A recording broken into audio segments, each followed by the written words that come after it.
Hoi hoi hoi, hoi hoi hoi. Kejap, Trump call. Ops, tunggu. Erdogan pun nak join. Hoya hoi. Hoya hoi. Itu lagu aku. Hoya hoi.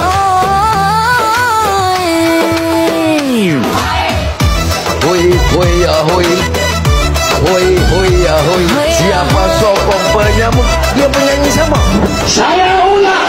Atas pentas berdrama, gaya superstar dunia. Tangan kiri genggam mic, tangan kanan pegang Nokia, cakap unity, tapi gaya macam komedi.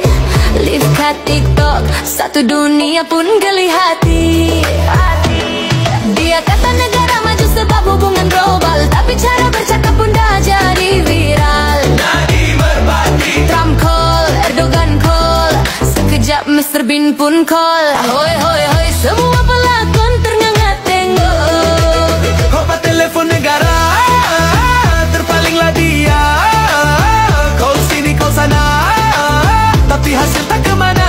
Hoi hoi hoi. Drama atas pentas, gelakan sungguh, tapi nampak cuai dan cemas. Hopa telefon negara, gaya paling luar biasa. Isu jiran berperang, dia terpaling nak mendamaikan. Hoi hoi hoi. Tapi bila Trump buat jamuan, Nama dia hilang dalam senarai jemputan.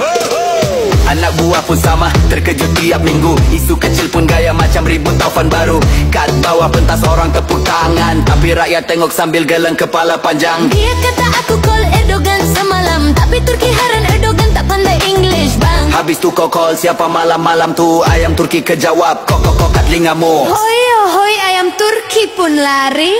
Hey hey hop, apa telefon negara? Diplomasi fantasi nyata, sebab global, tapi logik tak kemana. Hoi hoi hoi. Rakyat pun geleng kepala, call Erdogan tapi lain masuk reban ayam pula.